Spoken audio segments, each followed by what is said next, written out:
आज हम एक दलित जाबाज महिला के बारे में बात करने जा रहे हैं, जिन्होंने स्वतंत्रता सेनानी के रूप में 1857 वाली क्रांति में अपना योगदान दिया है, जिनका नाम ऊदा देवी है। उत्तर प्रदेश के लखनऊ में जन्मी भारत माँ की बेटी ऊदा देवी को दलित वीरांगना भी कहा जाता है। हालांकि उनके बलिदान को हमारे इतिहास में नहीं लिखा गया है, लेकिन लखनऊ में उनके बलिदान की कहानियां सुनने को मिल जाएंगी।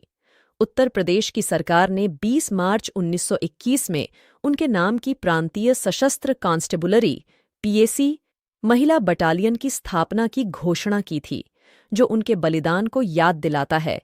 यह दलित वीरांगना अपने जाबाज हौसले के लिए जानी जाती है। दोस्तों, तो आइए लखनऊ की एक दलित वीरांगना की कहानी, जिन्होंने अपने देश और राज्य के लिए अपने प्राणों की आहुति दे दी थी। ऊदा देवी का जन्म उत्तर प्रदेश के अवध क्षेत्र के दलित परिवार में हुआ था। इनका विवाह अवध की सेना के सैनिक के मक्का पासी के साथ हुआ था। ऊदा देवी बेगम हजरत के महल में सहयोगी बन गई थीं। उस समय दलित महिलाओं को बेगमों की रक्षा के लिए रखा जाता था और उनमें से कुछ को युद्ध का अच्छा प्रशिक्षण भी दिया जाता था। ऊदा देवी भी उन्हीं में से एक बार ऊदा देवी ने अपनी जान पर खेलकर बेगम की जान बचाई थी, जिसके बाद ऊदा देवी को बेगम की अंगरक्षक बना दिया गया था, जिसके चलते अवध की बेगम की मदद से ऊदा देवी की कमान के तहत एक महिला बटालियन का गठन किया। इतनी बहादुरी के बाद भी प्रमुखता इनकी जाति को दी गई थी। इनके साथ पूरी जिंदगी जातिगत भेदभाव हुआ। अवध की सेना में इनके पति सैनिक के रूप में काम करते थे। उनके पति चिन्हट की लड़ाई में शहीद हो गए।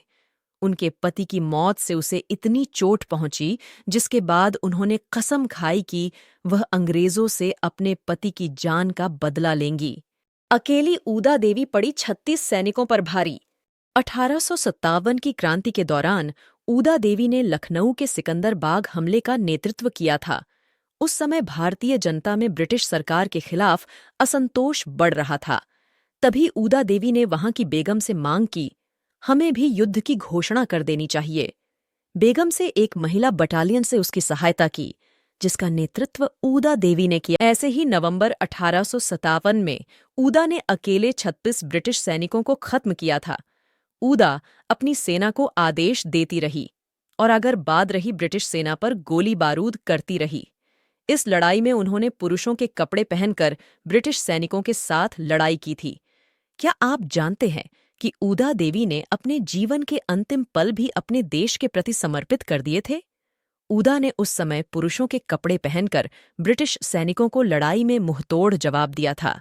उस समय अकेली ऊदा 36 सैनिकों पर भारी पड़ी थी। सबसे पहले ऊदा एक पेड़ पर चढ़ गई थी। ऊपर से ही एक एक करके गोलियों से ब्रिटिश सैनिकों को निशाना बना रही थी।